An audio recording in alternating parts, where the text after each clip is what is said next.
গতকাল কলকাতায় এসেই বিজেপির রণকৌশল ঠিক করে দেন কেন্দ্রীয় স্বরাষ্ট্রমন্ত্রী অমিত শাহ। রণকৌশল ঠিক করতে সেই বৈঠকে অমিত শাহ, রাজ্য বিজেপি সভাপতি শ্রমিক ভট্টাচার্য, শুভেন্দু অধিকারীদের সঙ্গে কথা বলেন কেন্দ্রীয় স্বরাষ্ট্রমন্ত্রী এবং একই সঙ্গে রাজ্যের বিষয় নিয়েও যেমন তিনি আলোচনা করেছেন, এসআইআর আবহে যে যে সমস্যার কথা উঠে আসছে সেই বিষয়েও তেমন নজরে ছিল, তেমনি মতুয়াদের সমস্যার প্রসঙ্গ এই আলোচনায় উঠে এসেছে বলে সূত্রের খবর। সাংবাদিকদের মুখোমুখি হয়েছেন অমিত শাহ, সরাসরি সেই ছবি রাখবো আপনাদের সামনে। সরকারের কেন্দ্রীয় প্রতিমন্ত্রী শ্রী শিক্ষা এবং উত্তর পূর্ব উন্নয়নের শ্রী ডক্টর সুকান্ত মজুমদার মহাশয় উপস্থিত হয়েছেন। ভারত সরকারের কেন্দ্রীয় নৌ পরিবহন এবং জলপথ পরিবহন প্রতিমন্ত্রী শ্রী শান্তনু ঠাকুর মহাশয়। আমি অনুরোধ করব শ্রী অমিত শাহ সাংবাদিক সম্মেলন শুরু করার।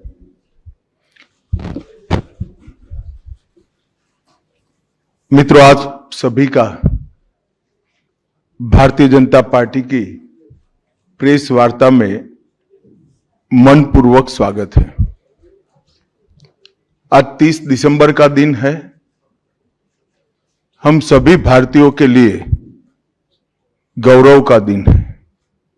आज ही के दिन 1943 में बंगाल की भूमि के सुपुत्र और देश के महान स्वतंत्रता सेनानी नेताजी सुभाष चंद्र बोस ने पोर्ट ब्लेयर में पहली बार आजाद भारत का झंडा फहराने का काम किया था। तो एक प्रकार से हमारे आजादी के संग्राम का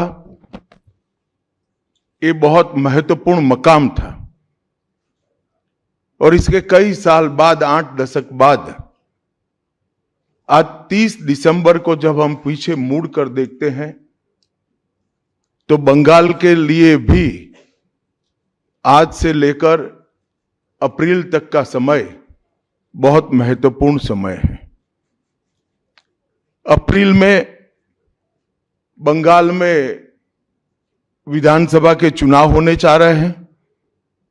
भय, भ्रष्टाचार, कुशासन और घुसपैठ की जगह विरासत, विकास और गरीब कल्याण की एक मजबूत सरकार बनाने का बंगाल की जनता का संकल्प बंगाल में जहां पर भी जाते हैं वहां दिखाई पड़ता है। तृणमूल कांग्रेस के 15 साल के शासन में भय, भ्रष्टाचार और कुशासन और विशेषकर घुसपैठ से बंगाल की जनता चिंतित भी है, भयभीत भी है और आशंकित भी है।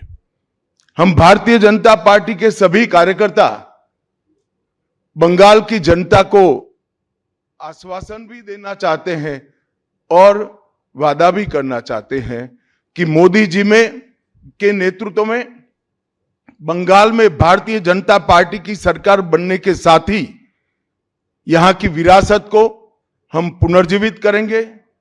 विकास की गंगा फिर से बड़ी तेज गति से बहेगी और गरीब कल्याण, जो बंगाल का आज बहुत महत्वपूर्ण मुद्दा बना है, देश भर में जहां जहां एनडीए सरकार है, भाजपा सरकारें हैं, हमने गरीब कल्याण को प्राथमिकता दी है।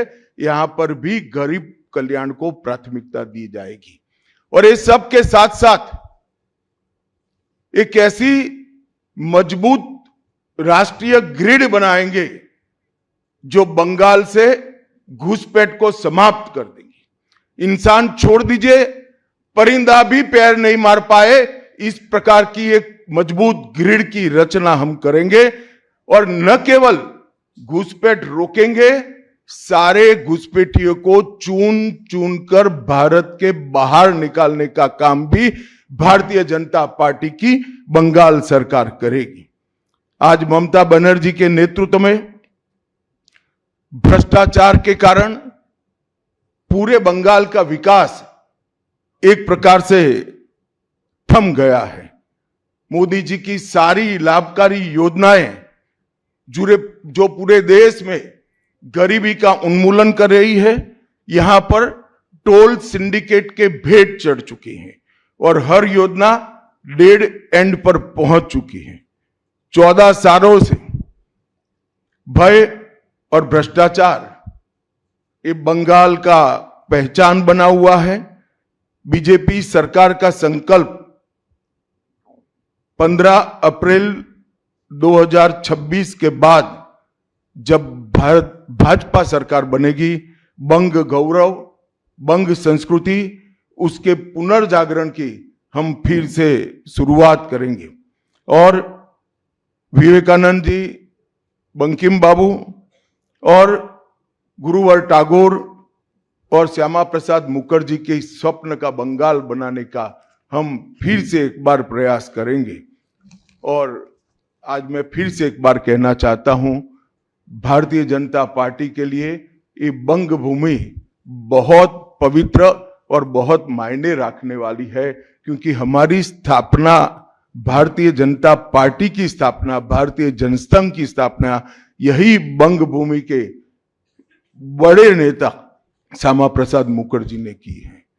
भारतीय जनता पार्टी की स्थापना से स्वामी विवेकानंद और बंकिम चंद्र चट्टोपाध्याय, इनका अनुकरण भारतीय जनता पार्टी ने अपने सभी सिद्धांतों के अंदर किया है। मित्रों, आज जब मैं कह रहा हूं कि इस बार 26 के बंगाल के विधानसभा चुनाव में बंगाल में हमारी सरकार बनेगी, इसका मजबूत आधार भी भारतीय जनता पार्टी के पास है। मैं आपको 2014 से 2024 तक के चुनाव के यात्रा के परिणामों को बताना चाहता हूं। 2014 के लोकसभा चुनाव में हमें 17% वोट मिले थे और 2 सीटें मिली। मेरी बात जरा सभी पत्रकार बंधु ध्यान से सुने। 2014 के चुनाव में हमें 17% वोट है। जिस पार्टी को केवल 3 सीट मिले थे, वो पार्टी 5 साल के ही अंतराल में 77 सीट प्राप्त करी। और इसका नतीजा देखिए, कांग्रेस, जिसकी एक प्रकार से स्थापना ही बंगाल से शुरू हुई, वो कांग्रेस पार्टी बिग जीरो पर पहुंच गई। और 34 साल तक शासन करने वाला कम्युनिस्ट गठबंधन भी एक भी सीट प्राप्त नहीं कर पाया और हमने मुख्य विपक्ष का स्थान प्राप्त किया। आज शुभेंदु जी मेरे साथ यहां पर बैठे हैं, वो हमारे प्रतिपक्ष के नेता हैं। 24 के चुनाव में भी हमने 39% वोट प्राप्त किया, 12% सीट प्राप्त की, 12 सीटें प्राप्त की। और 26 में हम निश्चित रूप से प्रचंड बहुमत के साथ भारतीय जनता पार्टी की सरकार बनाने वाले हैं। मित्रों, ये 24 से अब तक का समय भारतीय जनता पार्टी के लिए बहुत शुभांकर सिद्ध हुआ है। 24 में लगातार तीसरी बार नरेंद्र मोदी जी इस देश के प्रधानमंत्री बने। उसके बाद महाराष्ट्र में, हरियाणा में, दिल्ली में और अब बिहार में भारतीय जनता पार्टी की सरकारें बनी हैं।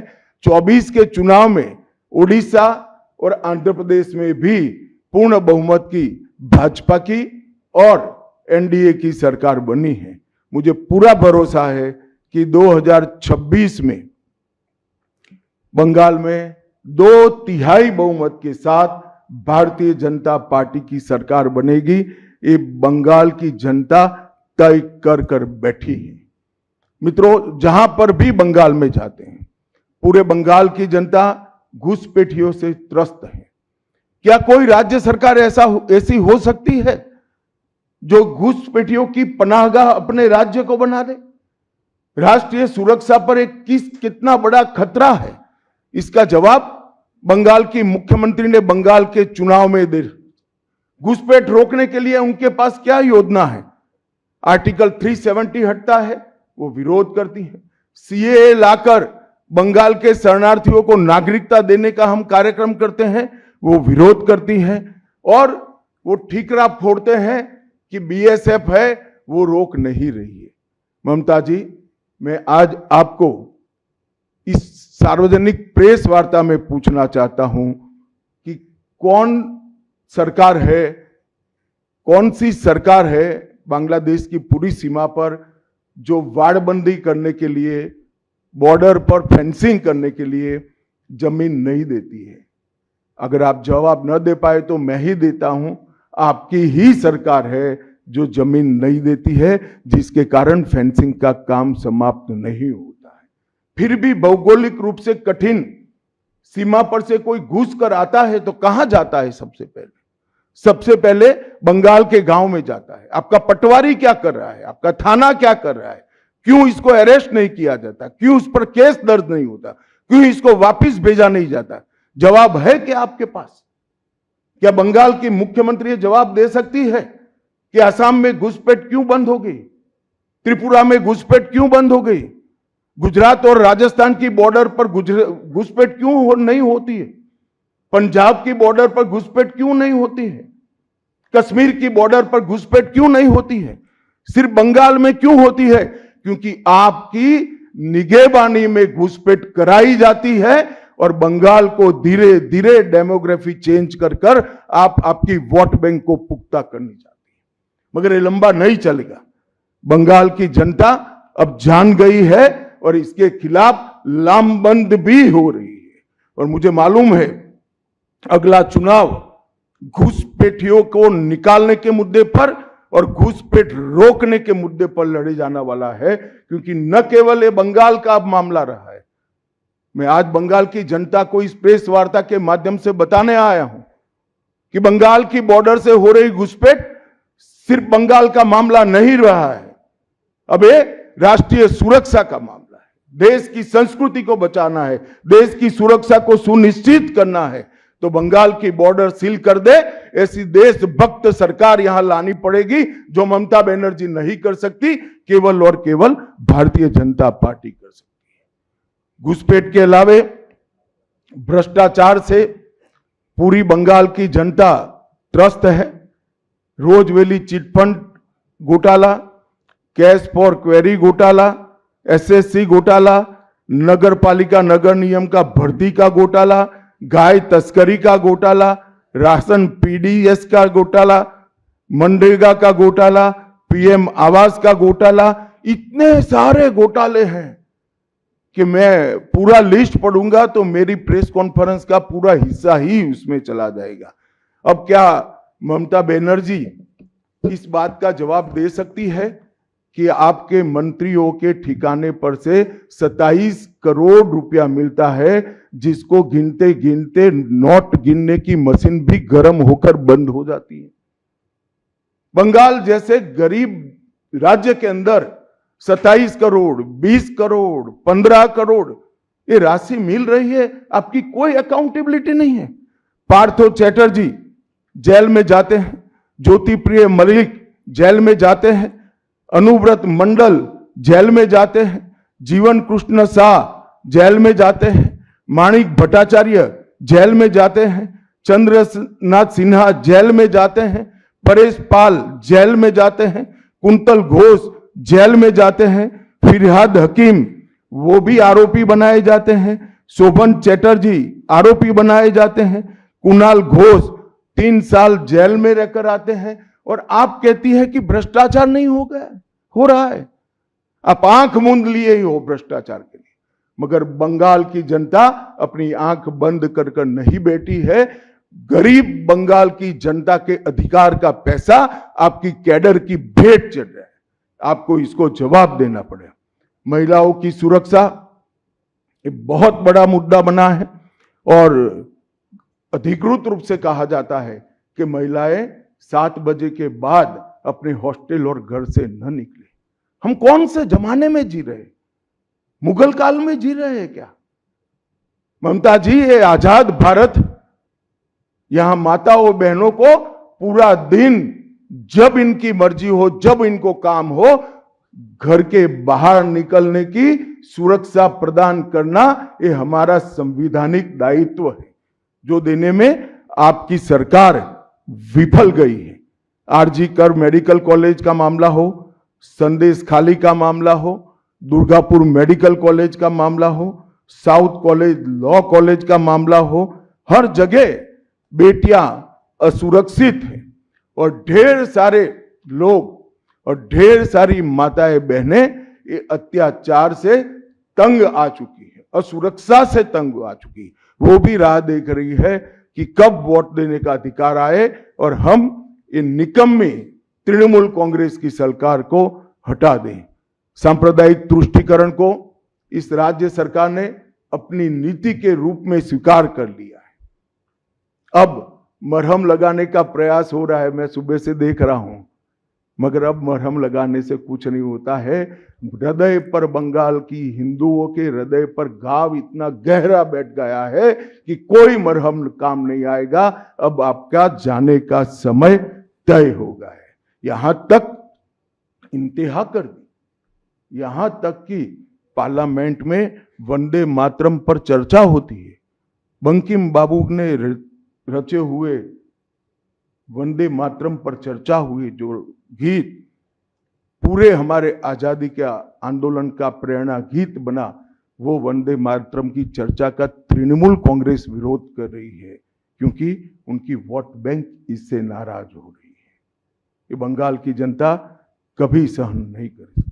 एक जमाना था मित्रों कि भारत के जीडीपी में बंगाल का योगदान 10.5% था और तीसरे नंबर पर था।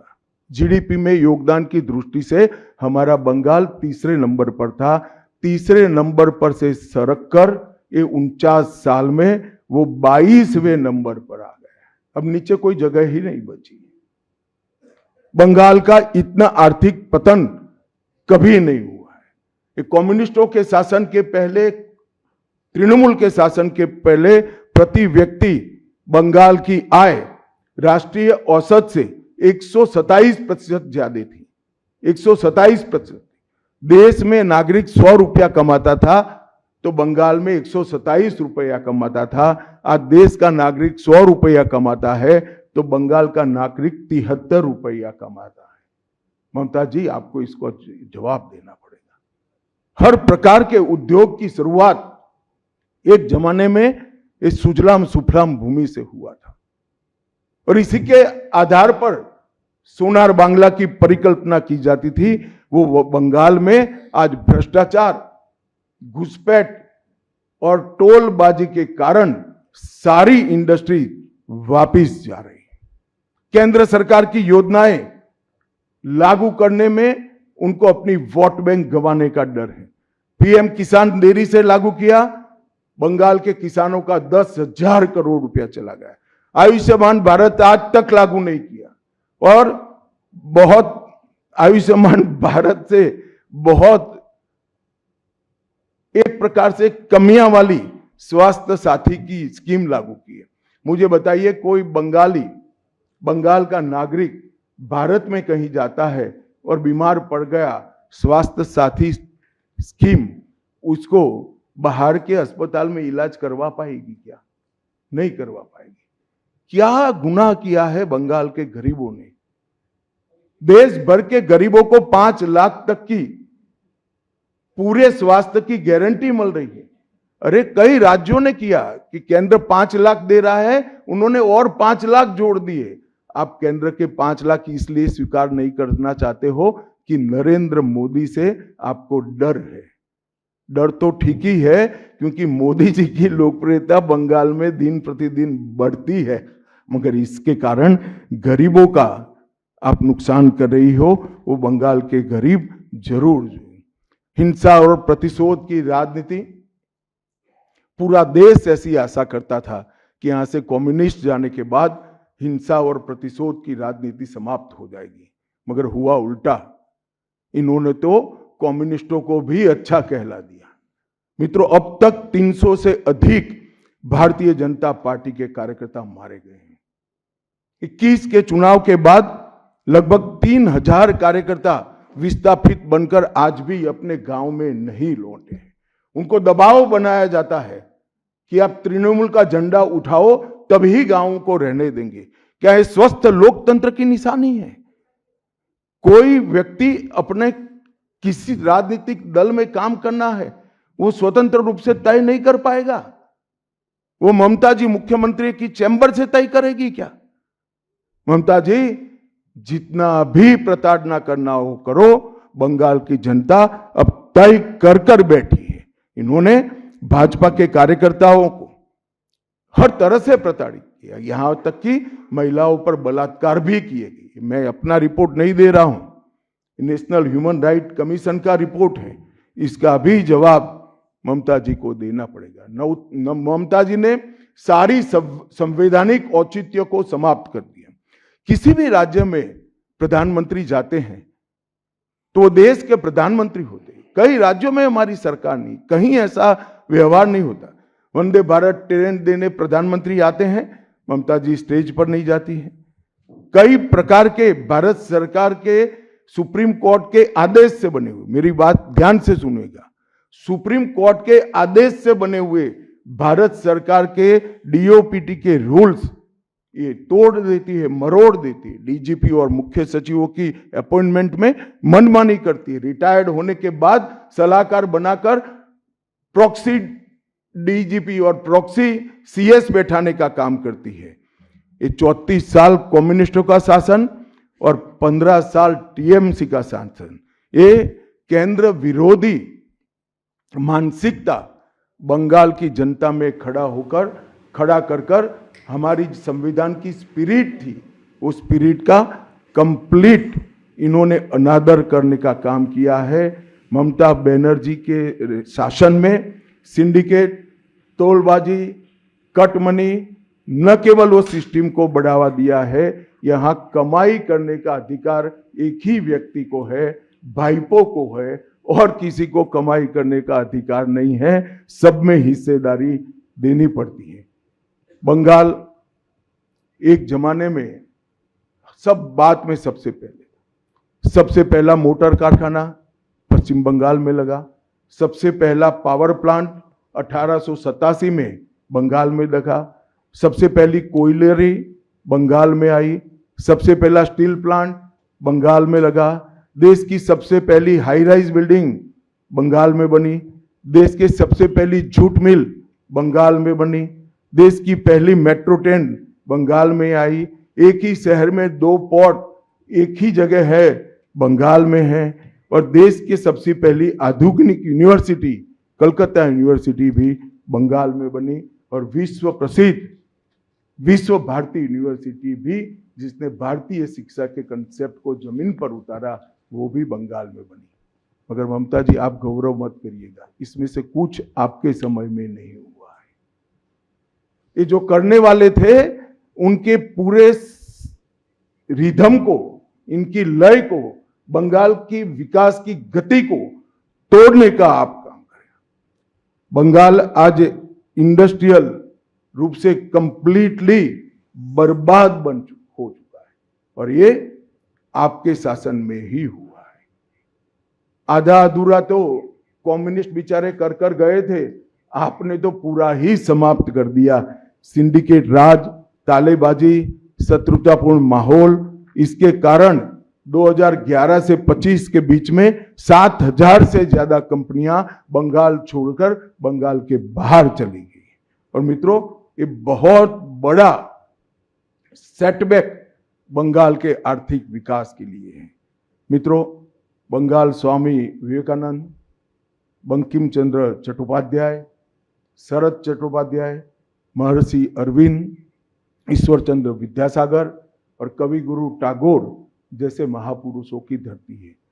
यही धरती पर नेताजी सुभाष चंद्र बोस, अमर शहीद खुदीराम बोस, वाघा जतीन, रविंद्रनाथ सन्याय, रास बिहारी बोस, मास्टर सुरेशन, प्रफुल्ल चाकी, वीणा दास, कल्पना दत्त, ये सभी ने देश की आजादी के लिए आह्लेख जगाया था। यहीं पर कई सारे फिल्मकार मिले, संगीतकार मिले, चित्रकार मिले। इस भूमि ने कई सारे दुनिया को प्रभावित करने वाले संत भी दिए। वो बंगाल आज ऐसे कगार पर पहुंच गया है कि अगर एक घुसपैठ की बयार रोकी नहीं गई तो बंगाल का अस्तित्व भी खतरे में है। ऐसा स्पष्ट रूप से समाज जीवन को जानने वाले सभी लोग मानते हैं। और अंत में मैं बंगाल की जनता को फिर से एक बार कहना चाहता हूं कि बंगाल के अस्तित्व पर तो घुसपैठिया संकट है ही है, बंगाल की संस्कृति पर एक घुसपैठिया संकट है ही है, परंतु अब ये संकट केवल बंगाल तक सीमित नहीं रहा है, पूरे देश तक ये संकट आगे बढ़ गया है। मेरा आप सभी से करबद्ध निवेदन है, आपने लंबे समय तक कांग्रेस को मौका दिया, 34 साल तक कम्युनिस्ट पार्टी को मौका दिया, 15 साल तक ममता बनर्जी को मौका दिया। इनका ट्रैक रिकॉर्ड नीचे नीचे नीचे गिराने का है, अब इससे नीचे कोई जगह नहीं बची है। और भारतीय जनता पार्टी का रिकॉर्ड है, जहां भारतीय जनता पार्टी की सरकार आई वो राज्य बीमारू राज्यों में से समृद्ध राज्य बनने की कगार में आगे बढ़े हैं। पूरा देश मोदी जी के नेतृत्व में आगे बढ़ रहा है, पूरा देश मोदी जी के नेतृत्व में सुरक्षित हो रहा है, पूरे देश में भारत की संस्कृति, भारत के धर्म, भारत की भाषाएं मोदी जी के नेतृत्व में आगे बढ़ रही है, फल फूल रही है। बंगाल की जनता को मैं विनती करता हूं कि मोदी जी के नेतृत्व में पूर्ण बहुमत की, प्रचंड बहुमत की एक भारतीय जनता पार्टी की सरकार बनाइए। हम कवि गुरु की कल्पना का, विवेकानंद की कल्पना का, बंकिम बाबू की कल्पना का बंगाल बनाएंगे, सोनार बांग्ला बनाएंगे और निश्चित रूप से काम भारतीय जनता पार्टी की सरकार ही कर सकती है, ऐसा मेरा विश्वास है। तो फिर से एक बार समग्र बंगाल की जनता को करबद्ध निवेदन में करना चाहता हूं कि बंगाल में हमें पूर्ण बहुमत दीजिए। बंगाल और पूरे भारत को सुरक्षित करने के लिए ये चुनाव में बाकी सारी चीजें छोड़कर भारतीय जनता पार्टी को जिताने का काम करिए। धन्यवाद। कौन बोलते जाओ नाम भाई, आनंदबाजार कोई जल्दबाजी मत करना, मैं समय लेकर आया हूं, आराम से बात करूंगा। राजू चक्रवर्ती बर्तमान।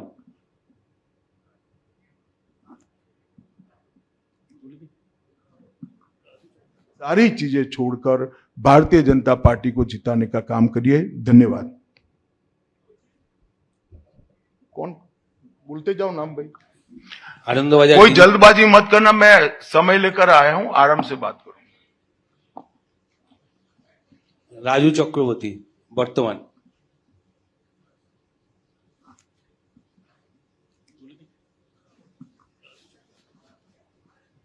चलो भाई दूसरे कोई खड़े हो जाओ।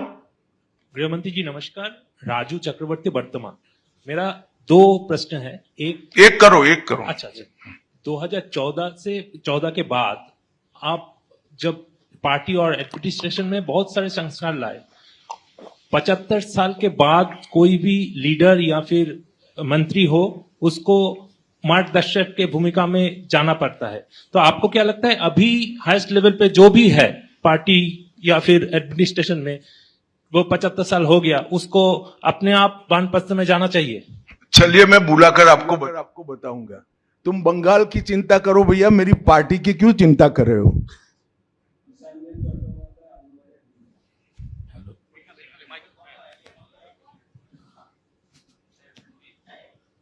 Amit ji, there is anxiety among the Motua communities regarding the papers and documents to be produced in the SIR process. And would you like to consider anything so that they can get rid of their anxiety?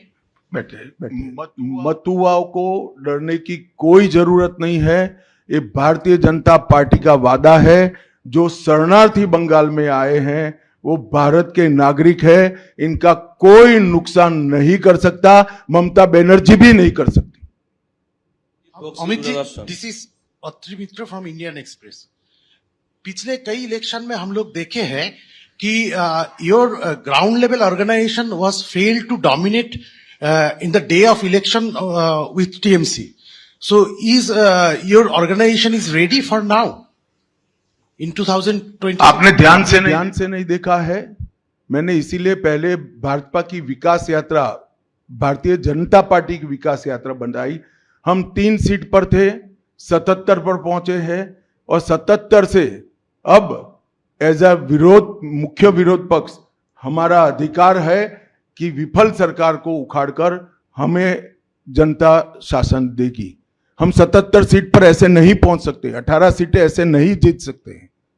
हमारा काम booth तक पहुंच चुका है, इसी के कारण हमें सफलता मिली है। संजीत बख्शी, दूरदर्शन। आप विकास की बात कर रहे थे। हम अलग अलग शहर में जब मेट्रो की बात करते हैं तो हम मेट्रो की सूचना घोषणा देखते हैं और बाद में 2-3 महीने बाद मेट्रो चढ़ते हैं।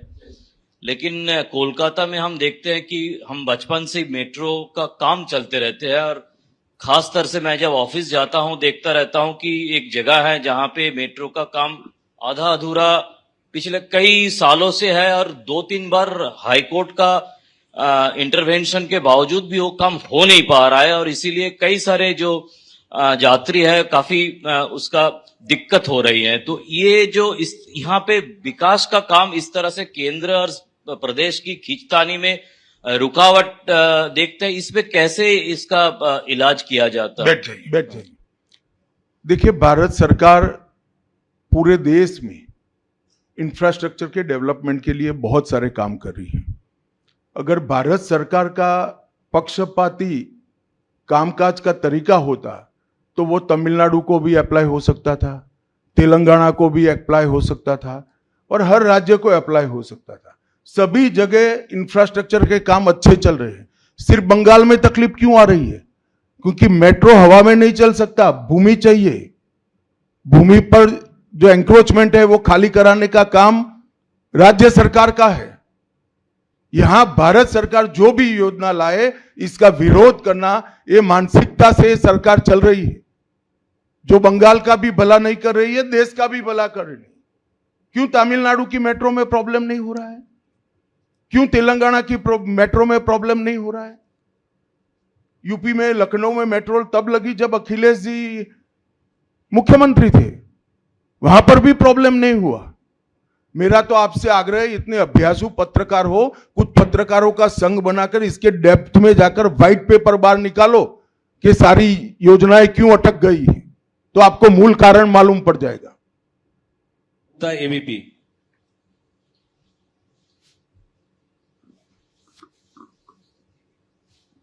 अमित जी, अभी आपने वंदे मातरम की चर्चा का जिक्र किया, लेकिन उसके साथ में जो है एक चर्चा और हुई थी जी राम जी, जो अभी जो कानून की शक्ल ले चुका है। उस दौरान भी जो है ममता बनर्जी और अभिषेक बनर्जी लगातार ये कहते रहे कि सरकार, केंद्र सरकार से फंड ही नहीं आता तो हम विकास कैसे करें, वो फंड रोकना और उसका विरोध किया। देखिए भाई, इनके विरोध को अब देश में कोई गंभीरता से नहीं ले रहा है।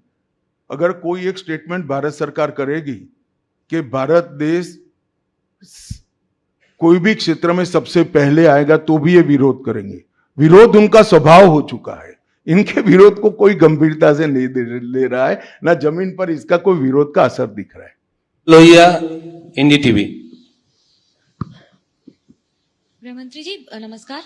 पहला सवाल ये है कि कई ऐसी केंद्र की स्कीम्स आती हैं जिनको बंगाल में इम्प्लीमेंट नहीं किया जाता है। कहा जाता है कि केंद्र कोऑपरेट नहीं कर रहा है और ये भी कहा जा रहा है कि अगर भारतीय जनता पार्टी की सरकार आई बंगाल में तो जो तृणमूल कांग्रेस की कल्याणकारी स्कीम्स हैं उन्हें रोक दिया जाएगा। आप कैसे देखते हैं इसको?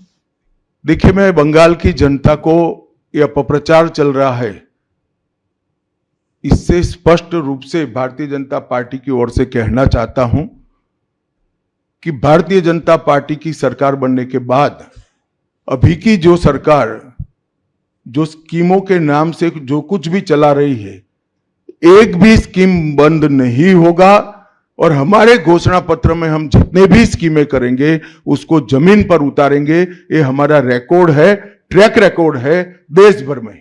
उज्जवल राय, एएनआई। सर, आपने सबसे पहले ही घुसपैठियों की बात की है, जो सबसे बड़ा मुद्दा देश के लिए भी है और खासकर पश्चिम बंगाल जिस तरह से बांग्लादेश का अभी मौजूदा हालात है उसको देखते हुए। लेकिन जो सवाल आपने किया है उस पे प्रतिक्रिया ये मिलती है कि बीएसएफ तो केंद्र के अधीन है, आखिर ये विरोधाभास तुम कहां भाभी जी को याद करते थे? मैंने पहले ही जवाब दे दिया। बीएसएफ जब तक फेंसिंग नहीं होती है तब तक बीएसएफ सुरक्षा नहीं कर सकती है। बीएसएफ को भूमि देनी पड़ेगी फेंसिंग के लिए भारत सरकार को। मेरे स्तर पर मैंने 7 पत्र लिखे ममता बनर्जी को।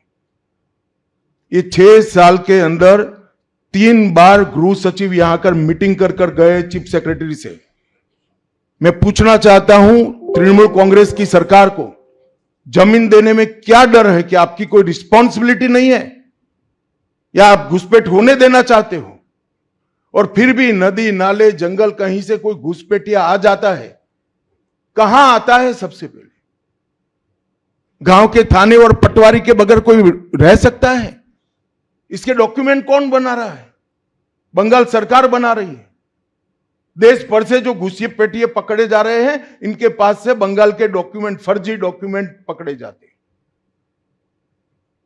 उन्होंने घुसपैठियों को अपनी वोट बैंक मजबूत करने के लिए राज्य सरकार की नीति के रूप में स्वीकार कर लिया है।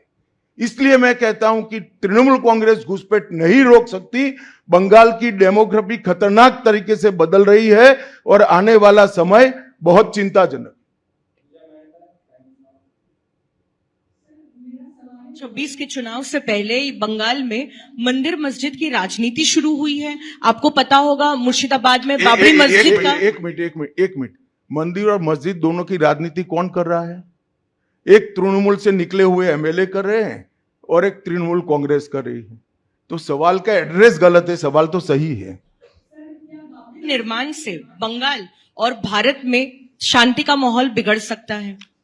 देखिए चुनाव के वक्त ये सब करने की परंपरा कितनी उचित है वो बंगाल की जनता को तय करना पड़ेगा। मगर मुद्दा यहां तक सीमित नहीं हुआ है। युवाओं की रोजगारी का है, महिलाओं की सुरक्षा का है, घुसपैठ का मुद्दा है, भ्रष्टाचार का मुद्दा है, इंडस्ट्रीज के पलायन का मुद्दा है, गिरते जा रहे इंफ्रास्ट्रक्चर के स्तर का मुद्दा है। ढेर सारे मुद्दे हुए, कहीं से बच नहीं सकते।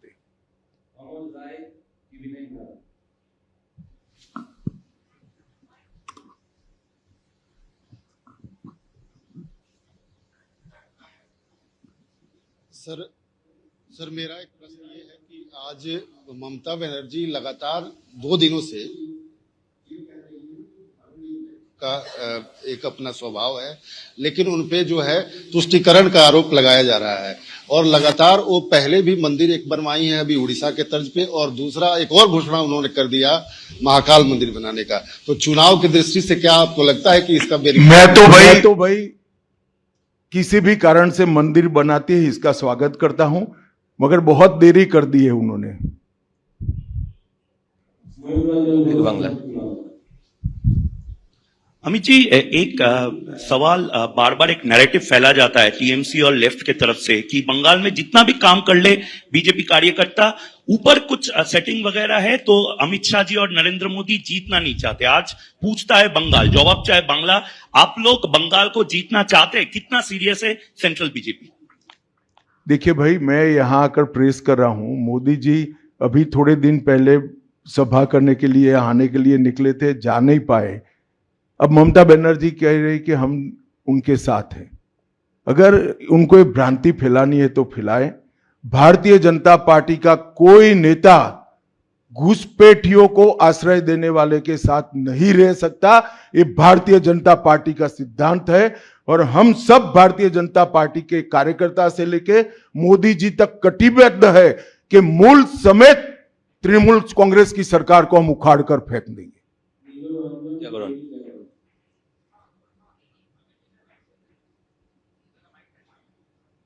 जी ये अभी आप कह रहे थे कि 3000 जो हैं भाजपा के कार्यकर्ता जो हैं घर छोड़कर भागना पड़ा उनको इलेक्शन के कारण। 300 की हत्या भी हुई है। फ्री एंड फेयर इलेक्शन कैसे होगा अगर मतलब लोग जा ही नहीं पाएंगे बूथ पर? तो देखिए, ऐसी ही नीतियां अपनाई थी कम्युनिस्टों ने, मगर सत्ता परिवर्तन हुआ या नहीं हुआ। ऐसी ही नीतियां अपनाई थी उत्तर प्रदेश में समाजवादी पार्टी ने, सत्ता परिवर्तन हुआ या नहीं हुआ। लोकतंत्र में जनता महान होती है और जनता जब तय कर सकती है, कर लेती है, किसी भी तानाशाह का कुछ नहीं चलता। CNN News 18. So there has been a huge attack by the Trinamool leaders that the election commission is BJP commission. That's what they say. And whatever deletion is taking place, that is at the behest of BJP. So how do you react to that, sir? देखिए, ममता जी के पास से और कोई अपेक्षा रख नहीं सकते। उनके खिलाफ जजमेंट आएगा तो जुडिशरी बीजेपी की है, इलेक्शन कमीशन घुसपैठिया हटाएगा, एसआईआर लाएगा तो इलेक्शन कमीशन बीजेपी का है। वो हारने के बाद शायद ऐसा कहे कि मेरे कार्यकर्ता ही बीजेपी में चले गए।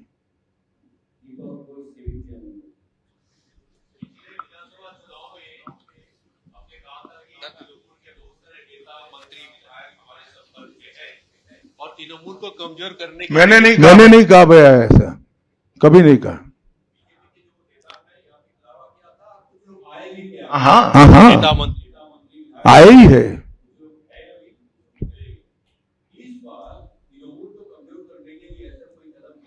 तृणमूल को अरे सुनिए ना, सुनिए, समझ गए मैं आपका सवाल। तृणमूल को कमजोर करने की भारतीय जनता पार्टी को कोई जरूरत इसलिए नहीं है कि तृणमूल अपने अव्यवस्थाओं के कारण, अपने कामों के कारण जनता के बीच में कमजोर हो चुकी है। बांग्ला। अमित जी नमस्ते। PMLA, prevention of money laundering act, हम जानते हैं हमारा देश का काफी कड़ा एक आइन है, जिस आइन के दौरान अरविंद केजरीवाल जी तिहाड़ जेल चला गया, हेमंत सोरेन जेल चला गया। लेकिन यहाँ वेस्ट बंगाल में ईडी कलकत्ता हाईकोर्ट में रिपोर्ट दिया है, एक कंपनी है लीप्स एंड बाउंस जिसका 150 करोड़ रुपया सीज हुआ है, लेकिन उसका मालिक अभी तक अरेस्ट नहीं हुआ। उसका नाम है अभिषेक बैनर्जी, एनसीएमपी, आप जानती है। इसीलिए सेटिंग्स वगैरह ये जो लोग प्रश्न कर रहे हैं, इसीलिए सेटिंग्स वगैरह ये हवा उठ रहे हैं, नैरेटिव्स उठ रहे हैं। बीजेपी का जो लोअर लेवल का नेता भी है वो भी पूछ रहे हैं कि क्यों अभिषेक बैनर्जी अरेस्ट नहीं हुआ, उसका कंपनी का 150 करोड़ रुपया सीज हुआ फिर भी अरेस्ट नहीं हुआ। बीजेपी के लोअर लेवल के नेता का मुझ पर छोड़ दीजिए, बाकी भारतीय जनता पार्टी किसी भी एजेंसी के काम में दखल नहीं देती है। एजेंसी जो न्यायिक काम होगा वो जरूर करेगी, किसी से डरेगी भी नहीं, किसी को बचाएगी भी नहीं। G24।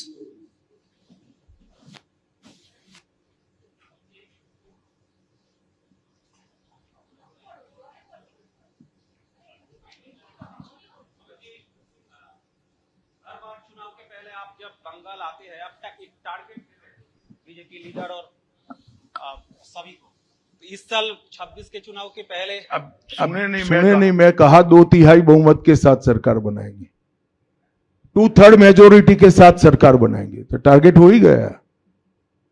चलिए धन्यवाद। अब सवाल फैब्रिकेट हो रहे हैं।